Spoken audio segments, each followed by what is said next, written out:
Assalamualaikum pemirsa Trans 7. Sudah siap dengan yang seram-seram? Ada jelangkung, kuntilanak, dan genderuwo. News Flash Hasanah pagi ini akan menampilkan penampakan hantu-hantu yang muncul pada sejumlah film horor di Indonesia. Nah, siap-siap ya.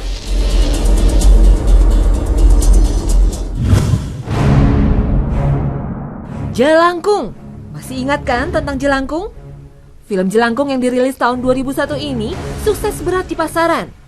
Film ini mengusung tema ritual mistis kuno Jai Langkung dari Indonesia. Film yang dibintangi Wingky Wiryawan, Melanie Arianto, Roni Dozer, dan Hari Panca ini berkisah tentang 4 sekawan yang selalu penasaran mencari pengalaman bertemu dengan makhluk halus di tempat-tempat angker. Mereka telah mendatangi berbagai tempat yang dikabarkan berhantu, namun tetap tidak bertemu hantu yang dicari. Sampai akhirnya mereka mencoba pergi ke daerah Angker Batu. Meski dilarang oleh warga setempat, mereka tetap nekat. Masalah muncul ketika salah satu dari mereka membawa boneka jelangkung dan bermain jelangkung di salah satu kuburan di tempat angker tersebut. Satu persatu mereka mulai diteror oleh arwah-arwah penasaran, dan mereka harus membayar mahal atas perbuatannya. Jelangkung adalah jenis permainan boneka kayu yang dekat dengan dunia hantu. Ada yang bertugas memangku boneka jelangkung, dan ada yang bertugas membaca mantra. Bunyinya begini nih. Jelangkung, jelangkung, di sini ada pesta kecil-kecilan. Datang tadi jemput, pulang tadi antar. Menurut cerita rakyat, permainan ini biasa dilakukan di tempat-tempat yang angker. Mereka yang kurang beruntung pada akhirnya menjadi korban kerasukan hantu yang dipanggil. Bahkan hantu yang datang saat dipanggil tersebut tidak mau pergi sampai keinginannya dipenuhi. Duh, serem juga ya.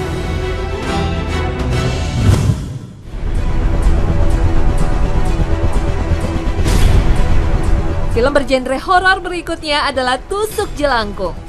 Film Tusuk Jelangkung ini dirilis tahun 2003, masih mengusung tema ritual mistis kuno Jai Langkung dari Indonesia.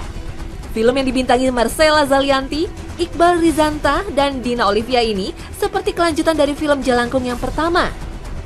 Perjalanan mereka ke Paranggetih memaksa mereka melewati tempat-tempat yang dipenuhi cerita masa lalu yang mencekam. Satu persatu dari mereka kembali mendapat penampakan-penampakan arwah yang mengerikan. Hingga akhirnya mereka akan mendapatkan sesuatu yang menakutkan dan tak terduga yang sedang menanti di ujung perjalanan mereka.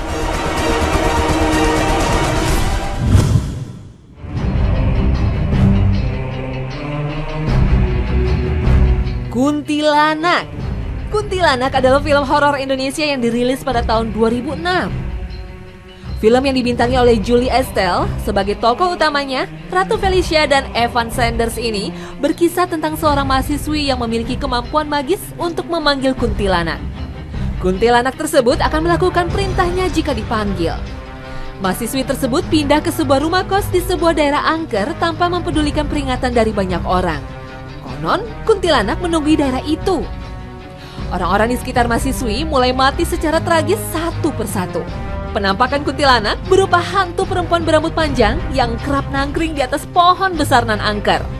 Biasanya keberadaan kuntilanak ditandai dengan wangi semeriwing bunga Kamboja, lalu diikuti dengan ketawa cekikikan bernada tinggi yang menyeramkan.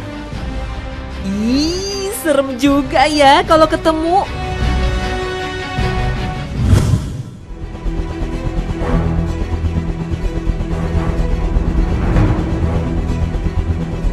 Film horor lain yang menampilkan legenda kuntilanak adalah Terowongan Casablanca. Terowongan Casablanca adalah film horor Indonesia yang dirilis pada tahun 2007. Film ini memakai latar belakang Terowongan Casablanca yang berada di bawah Jalan Rasunan Said, Jakarta Selatan. Terowongan tersebut menghubungkan jalan dari arah Tanah Abang menuju Kampung Melayu.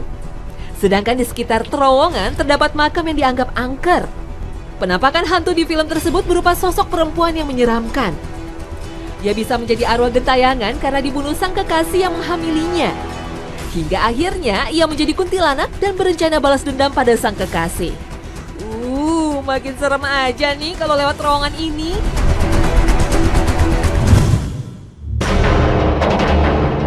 Berikutnya adalah genderuwo. Aduh, hantu apa lagi nih? Nah, film yang satu ini masih bergenre horor. Film ini dirilis pada tahun 2007 dan dibintangi oleh Davina Veronica, Indah Kirana, dan Robbie Shine. Genderuwo termasuk salah satu mitos hantu yang terkenal di masyarakat Jawa kuno. Ia digambarkan sebagai sosok tinggi besar yang memiliki bulu hitam yang lebat seperti monyet. Genderuwo juga digambarkan memiliki sifat iseng yang suka mengganggu dan suka dengan perempuan kesepian. Nah, bagi para perempuan, jangan sampai kesepian ya. Nanti didatangi dia loh.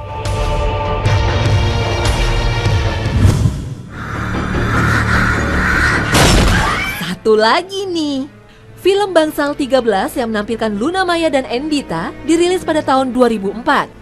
Film ini berlatar belakang bangsal angker bernomor 13 di suatu rumah sakit.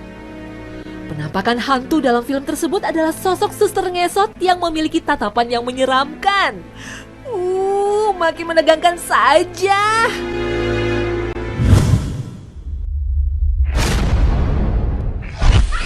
Nah pemirsa Hasanah, sudah ya cerita hantunya? Kita lihat yuk pandangan Islam akan sosok gaib tersebut. Di dalam agama rahmatan lil alamin ini, kita sebagai umat muslim diwajibkan untuk mengimani yang gaib dan meyakini keberadaannya. Dalam surat An-Nas jelas ditegaskan bahwa kita harus selalu berlindung kepada Allah SWT dari godaan jin dan setan yang terkutuk. Makhluk seperti jin dan setan ini adalah nyata dan ada. Mereka hadir di muka bumi untuk menggoda anak-anak Adam, umat Nabi Muhammad SAW, agar terlepas dari ajaran Islam dan menjadi orang yang musyrik dan tersesat. Na'udzubillah min zalik. Beberapa ulama mengatakan ada 3 pintu masuk setan untuk menggoda manusia, yaitu amarah, nafsu syahwat, dan rasa ragu yang menjerumuskan ke dalam ketakutan. Maka dari itu, sebagai umat muslim, kita diharamkan untuk takut akan segala muslihat dan tipu daya setan, apalagi menjadi sekutunya. Dalam surat Shad ayat 82 dan 83 dijelaskan, iblis akan terus menyesatkan anak keturunan Nabi Adam alaihissalam hingga hari kiamat, kecuali mereka hamba-hamba Allah yang beriman. Mitos-mitos legenda dan penampakan hantu ini adalah salah satu contoh godaan setan. Mereka ingin menyerang keimanan kita melalui pintu teror rasa takut dan hawa nafsu, serta amarah. Uniknya di negeri yang mayoritas muslim ini, sosok hantu tersebut menjadi artis terkenal favorit dalam layar lebar.